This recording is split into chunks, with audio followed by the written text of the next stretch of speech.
वो पूरी कांग्रेस पार्टी पहुंच गई कि कुछ भी हो जाए जी, अमेठी नहीं हार सकते हैं। तो ये क्या इशू है आपका उनके साथ या उनका आपके साथ? मुझे लगता है कांग्रेस ये पार्टी, पर्सनल कब हो गई? मुझे लगता है जब मैंने कांग्रेस के राष्ट्रीय अध्यक्ष को हराया, एक भारतीय जनता पार्टी के सामान्य कार्यकर्ता में और महिला कार्यकर्ता में इतना दम हो कि वो कांग्रेस के राष्ट्रीय अध्यक्ष को, भारत के इतिहास में कभी नहीं हुआ, हरा दे, ये उनके जीवन भर की चुभन है। और ये भी सत्य है कि जिस जिस पड़ाव पर वो बोल रहे थे देश के खिलाफ, मेरी पार्टी के खिलाफ, तब मैं प्रखरता से बोल रही थी और जनता जनार्दन ने मेरा साथ दिया। ये भी उनकी दुखती रग है। देश के खिलाफ का मतलब क्या है? आप देखिए हमारी देश की किस किस व्यवस्था के खिलाफ उन्होंने बोला, देश के किस किस स्ट्रेटेजिक इंटरेस्ट के खिलाफ उन्होंने बोला। उन्होंने मतलब गांधी वाड्रा परिवार ने? मैं कहती हूँ अगर आप सिर्फ राहुल जी पर ही ध्यान केंद्रित रखें, ओके, क्योंकि वही माने जाते हैं सक्सेसर सोनिया जी के, तो सोनिया जी भी इतना नहीं बोली जितना राहुल जी बोले हैं। तो किस किस मुद्दे पर उन्होंने देश की स्ट्रेटेजिक इंटरेस्ट को कहीं ना कहीं घात करने का या आहत करने का प्रयास किया। स्ट्रेटेजिक इंटरेस्ट यानी कि राष्ट्र विरोधी? मैं कहती हूँ राष्ट्र सर्वोपरि करने के लिए जो चीज़ें दरकार थी, एक छोटा सा आपको उदाहरण देती हूँ। कोविड का वक्त था, देश पर मौत का साया मंडरा रहा था जी। हम चाहे किसी को भी वोट करें, हमारी चाहे कोई भी सोच हो जी, लेकिन हमारी सोच इतनी गिर नहीं सकती कि हम दूसरों को मौत के घाट उतारने पर उतारू हो जाएं जी, ताकि हम अपनी राजनीतिक रोटियां सेक सकें। उस वक्त जब देश के प्रधानमंत्री ये कह रहे थे कि हम कोविड में हिंदुस्तान में वैक्सीन बनाएंगे, तब एक जिम्मेदार विपक्ष के नेता होने के नाते उन्होंने राष्ट्रीय हित का समर्थन ना करते हुए प्रधानमंत्री पर, देश के तंत्रों पर ये दबाव बनाया कि हम विदेश से वैक्सीन लेकर आएं। बार बार प्रधानमंत्री के कहने के बावजूद कि भारत में क्षमता है, उन्होंने भारत की इस क्षमता पर देश में विदेश में भी बहुत बड़ा प्रश्न चिन्ह लगाया। ये हिंदुस्तान की काबिलियत और प्रधानमंत्री की दिलेरी का सबसे बड़ा प्रतीक है। हमने वैक्सीन हिंदुस्तान में बनाई, 2 करोड़ से ज़्यादा हमने जो वैक्सीन, 200 करोड़ की हमने उपलब्धता उनको दी, 160 देशों को हमने वैक्सीन उपलब्ध कराई, 140 करोड़ के देश में हमने सभी नागरिकों को 2-2 डोज, 3-3 डोज लगवाए। अगर राहुल गांधी का प्रेशर कोई मानता तो हम विदेशी कंपनियों की लाइन में तश्तरी लेकर खड़े होते इस उम्मीद के साथ कि जी कब हमको वैक्सीन मिलेगा। तो क्या राहुल गांधी, राहुल गांधी आप कह रहे विदेशी फार्मास्यूटिकल यानी कि विदेशी कंपनीज की ओर से बात कर रहे थे, या फिर वो कह रहे थे कि उन्हें कहलवाया? आप मुझे बताइए, आप हिंदुस्तानी हैं जी, आप हिंदुस्तान की काबिलियत पर भरोसा जताएंगे या कहेंगे कि हिंदुस्तान पर भरोसा मत करो, विदेशी कंपनी पर भरोसा? आप कहना क्या चाह रही है? मैं जो कह रही हूँ साफ कह रही हूँ। क्या आप कह रहे हैं राहुल गांधी? आपको मैं 2 और उदाहरण देती हूँ। नहीं, क्या आप कह रहे हैं? मैं आपको 2 और उदाहरण देती हूँ। किस चीज का उदाहरण? एक मैंने वैक्सीन का उदाहरण दिया, दूसरा राहुल गांधी का अटैक था HAL पर, करेक्ट? सार्वजनिक उन्होंने जाकर वहाँ पर क्या भाषण दिया कि HAL भारत सरकार बंद कर रही है। हिंदुस्तान एरोनॉटिक्स लिमिटेड भारत की डिफेंस प्रिपेयर्डनेस के लिए और आत्मनिर्भरता के लिए एक प्रखर भूमिका निभा रही है। उनके प्रेशर देने के बावजूद HAL के अगर आप रिजल्ट्स देखें, 1300% की वृद्धि हुई है। प्रधानमंत्री बार बार कह रहे हैं कि डिफेंस प्रिपेयर्डनेस में हमें आत्मनिर्भर होना चाहिए, और बार बार वो संस्था जो भारत को डिफेंस की दृष्टि से, आंतरिक सुरक्षा की दृष्टि से, हमारी सरहद की सुरक्षा की दृष्टि से बहुत ही क्षमतापूर्ण तरीके से समृद्ध कर सकती है, सशक्त कर सकती है, उसी HAL पर उन्होंने धावा बोला। तीसरा उदाहरण आपको देती हूँ, हम किस बात का दमखम रखते हैं, हम किस बात का घमंड करते हैं, अभिमान करते हैं कि हम विश्व की सबसे बड़ी लोकतांत्रिक शक्ति हैं। और राहुल गांधी ने विपक्ष के नेता होने के नाते किस चीज़ पर सबसे ज़्यादा चोट की? EVM पर की, इलेक्शन कमीशन पर की, भारत की लोकतांत्रिक प्रणाली पर की।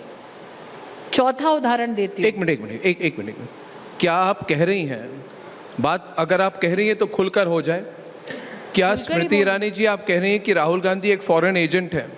मैं कह रही हूँ कि वो क्या फॉरेन कंपनीज के एजेंट है, खुलकर बात हो जाए। नहीं, मैं तो खुलकर इधर ही उधर बोल की रही बात, हूँ। आप इशारा उसी तरफ कर रही हैं। ना, मैं खुलकर बोल रही हूँ। मुझे नहीं हाँ, लगता बिल्कुल इस बोलिए। देश में किसी को भी इस बात का संदेह है कि मैं खुलकर नहीं बोलती हूँ। मैं खुलकर बोल रही हूँ और मुझे लगता है क्योंकि आप रिपोर्टिंग के माध्यम से जनता पर निर्भर करते हैं कि वो निष्कर्ष निकालें। आप मुझे बताएं कि जब मौत मंडरा रही हो, your back is to the wall, कौन कहेगा कि हिंदुस्तान की कंपनीज पर विश्वास मत करो? जब आप जानते हैं ग्लोबल सप्लाई चेन्स रिस्ट्रिक्टेड है, लोग अपने देश के बॉर्डर्स बंद कर रहे हैं, तब अपने देश को सशक्त करने की बजाय आप कह रहे हैं कि नहीं जी, भीख का कटोरा लेकर किसी विदेशी कंपनी के सामने जाकर वैक्सीन की लाइन लगाओ। आप मुझे बताइए, जब आप कहते हैं कि हमें देश को आत्मनिर्भर करना है, वो कौन हिंदुस्तानी है, चाहे आप किसी को भी वोट करते हो, जो कहेगा कि हमें आत्मनिर्भर नहीं बनना है जी, हमें किसी और पे निर्भर करना है?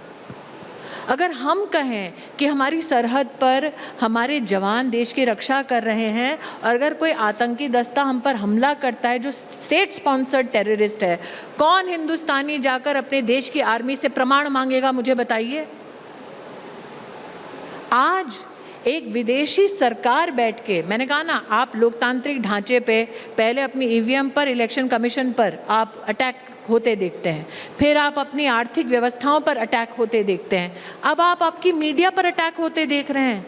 आपने कभी सोचा था कि एक विदेशी ताकत, एक विदेशी सरकार हमारी देश की मीडिया को गोदी मीडिया कहेगी?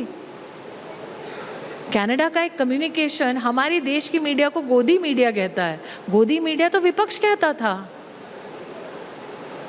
आज हमारे देश के जर्नलिस्ट, आपको तो बहुत प्रताड़ित किया है, लेकिन फर्स्ट पोस्ट हो, ANI हो, आपकी जी न्यूज़ हो, आपका CNN IBN का चैनल हो, आपके कितने मीडिया ऑर्गेनाइजेशंस पर एक विदेशी ताकत हमला कर रही है। नहीं, अब राहुल गांधी वाली बात जो कह रहे थे, मैं फिर से पूछ रहा हूँ, क्या आपको लगता है, क्या आपको शंका है, आपको लगता है वो एजेंट होने के काबिल हैं?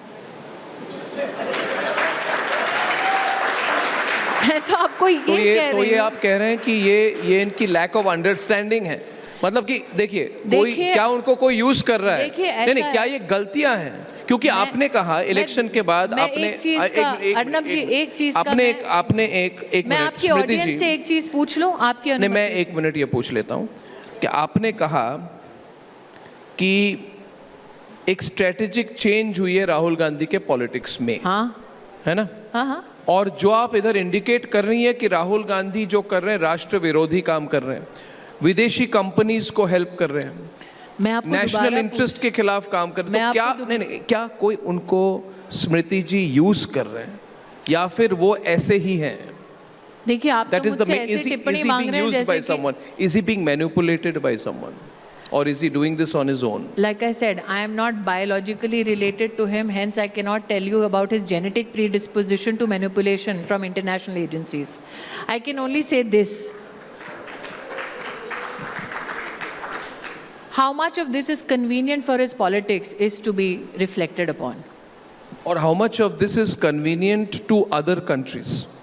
मैं अलग तरीके से पूछूंगा, क्योंकि आज भारत जिस पोजीशन पे है, कोई भी यूज करना चाहेगा, कोई भी ऐसे ऑपोजिशन के नेता हो जो भारतीय राष्ट्रीय इंटरेस्ट के खिलाफ काम करे, तो कोई भी हमारी कंपीटिंग कंट्री, अमेरिका हो, जर्मनी हो, जापान हो या चीन हो, ये सारी कंट्रीज के साथ, या यूनाइटेड किंगडम हो, इनके साथ तो हम इकोनॉमिक कंपटीशन में है। नंबर 5 से हम नंबर 3 जाने वाले हैं।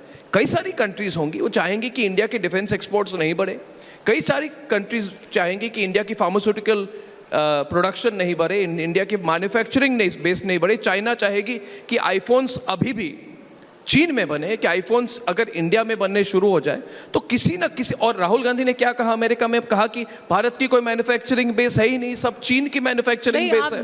देखिए अर्नब जी, उनका क्या कथन है, वो उनके किस प्लेटफॉर्म पे खड़े हैं उस पर निर्भर करता है।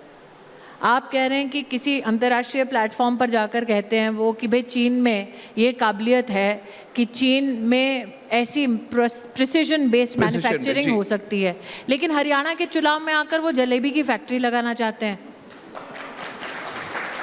वो तो वही तो सवाल है ना मैं वही तो कि कह वो रही जब खुद से कहते हैं तो फिर जलेबी की फैक्ट्री की बात वो करते हैं। platform मगर based- देखिए, ये दो अलग, एक मिनट, ये दो अलग सिचुएशंस है स्मृति जी।